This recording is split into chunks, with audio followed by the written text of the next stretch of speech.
Hello you guys, welcome to my channel Keeping Canards. Today we're going to talk about how to homeschool and give you a few steps on how you can get started. A lot of people have been asking me this question, how do you homeschool? How do you get started? What do you have to do? So let's get to it.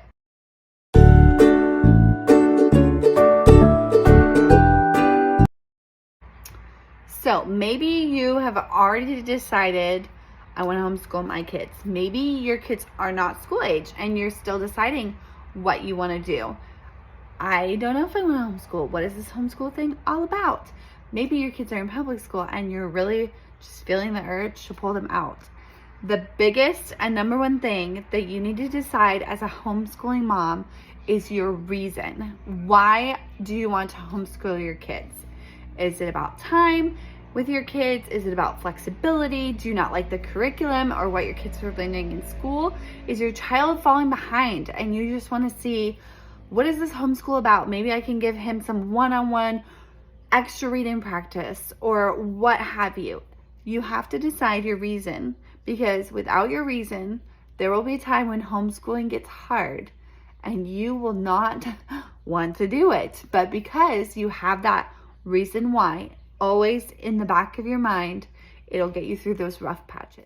So once you figure out your why, you need to learn your state's requirements, because as a homeschooling parent, you're taking your child's education in your hands. Especially if you're pulling your kid out of school, you have to let the school district know that you're pulling them out. There's a website and I'll link it below. It is the Homeschool Legal Database. So HSLDA. I think it's org. I'll link it below. But basically they have taken all the states and made this pretty color-coded map. You can go click on your state and find all of your state's requirements. Some of the requirements are things like if you have to file an affidavit through the school district saying, I'm going to homeschool my kids, what age you have to do that at. If there's requirements for teachers, a lot of states require you to have at least a high school degree. Some states, it can be either you or your spouse, not necessarily the person teaching. Some states require testing, portfolios, and literally some states require no notice, just nothing. So it's a whole array of requirements. Once you have your why and your requirements, I know you're sitting there like on the edge of your toes. Audrey, what about curriculum? There's so many options. How do I pick? Oh, we'll get there. Just hang with me, okay? So you want to figure out what your teaching style is and how your kids learn. Those are going to shift everything and just help you decide on curriculum, as well as teaching your kids the way that they need to be learned or the way that they learn. So your teaching style. I'm going to say a bunch of things that you're not going to know, especially if you've done no research. There are so many different types of homeschooling. There's traditional homeschooling, which models more after the traditional school day. There's unschooling, which is basically just child-led learning. There's Charlotte Mason. There's all these things, and it's so easy to get overwhelmed.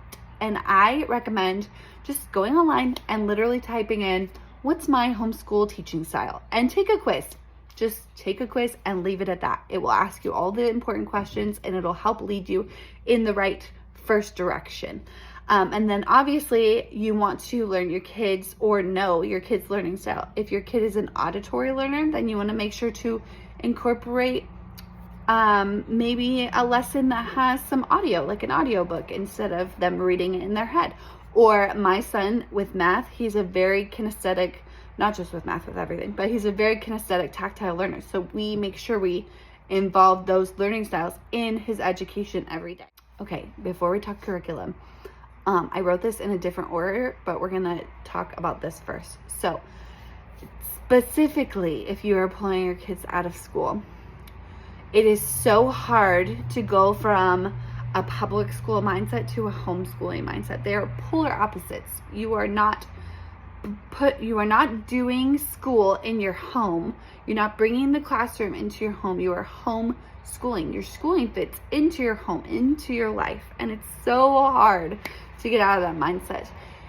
If you are only homeschooling for a short period of time, absolutely go with a more traditional style where your kid can remain at grade level so that it's easier to put them back in. But if you're talking about homeschooling for a few years, or long term, like that's our goal, is to homeschool all through high school, given, we take every year at a time. But so when you are pulling your kids out of school, you have to lower your expectations, which I think is just a general rule in motherhood, is always lower your expectations.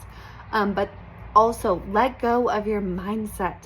We do not homeschool to keep our kids at a table doing worksheets for 6 hours a day. That's the whole reason we pulled them out of school. So you want to take time to get not only your mind out of the my kid's not doing enough, we have to follow school district calendar, my kid has to learn to read by age 6. Just, you have to get out of that mindset and focus on the kid, because homeschooling is all about individualized learning. Now, when you first are pulling a kid out of school, I highly recommend doing something like an unschooled, just for a couple weeks or whatever, where you're having them do like a learning time, but it's not like so like rigid and strict. It's, like you're like, what do you want to learn about today?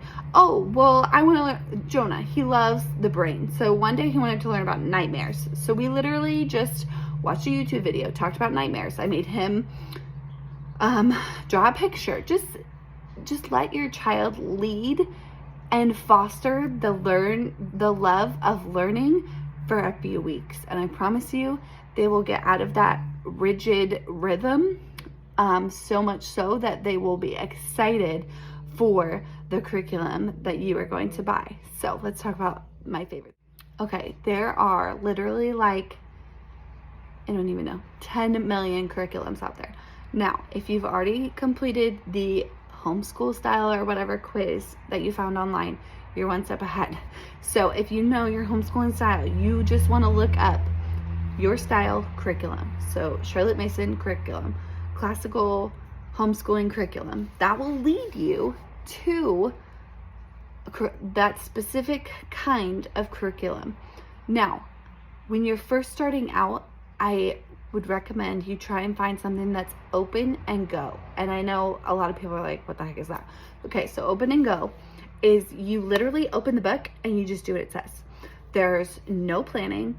There's no like super heavy direction. Like, you don't have to read a teacher's manual before you do the lesson. You don't have to prepare. You just open their book and it's all there, and you just follow the directions. We use The Good and the Beautiful Language Arts. This is what we started with, and it has been fantastic. We use most of their subjects, which I'm going to do a video next with what we're going to be using for this next year. But so an open and go curriculum is what you want to start with. Use it for a year. Use it for 2 years. We're on year 4 and still using it. You want to use it until you get comfortable with what you're doing. And you want to make sure that you're planning what curriculum you're using around your state requirements. A lot of states require certain subjects and certain hours. So if your state requires, like I think ours requires, we're in Washington, is 180 days. So what I do is I sit down with a calendar and I mark out my 180 days. And does that mean that we school on October 3rd if I wrote down that we schooled on October 3rd? No, because we have freedoms and we can choose to school whenever we want. But those, I map out my 180 days, and if we need to go longer or we can get it shorter, then so be it. And most curriculums come already pre-made with about 120 lessons. So your curriculum is going to be basically 1 year's worth. Okay, so let's recap. I'm very long-winded because I could literally talk about this for like 7 hours, but I'm trying to be short. So decide your why. Why are you homeschooling? Learn your state requirements, because if you're not learning your state requirements, that's just not good, because we have to prove that homeschooling is okay for our kids to do. And if we don't follow the requirements that are given by our own state, then someday they might take that away. So learn your teaching and your learning style, your child's learning style. You want to let go of your expectations, change your mindset, and unschool your kid, especially if you're pulling them out for a short period of time to reroute their brain of how learning is supposed to be. And finally, choose your curriculum. If you guys need help with curriculum choices, go ahead and shoot me a message. I am always here and happy to answer questions. So those are my tips and steps on how to homeschool. If you guys have any questions, let me know and I will link that website below. Have a good day.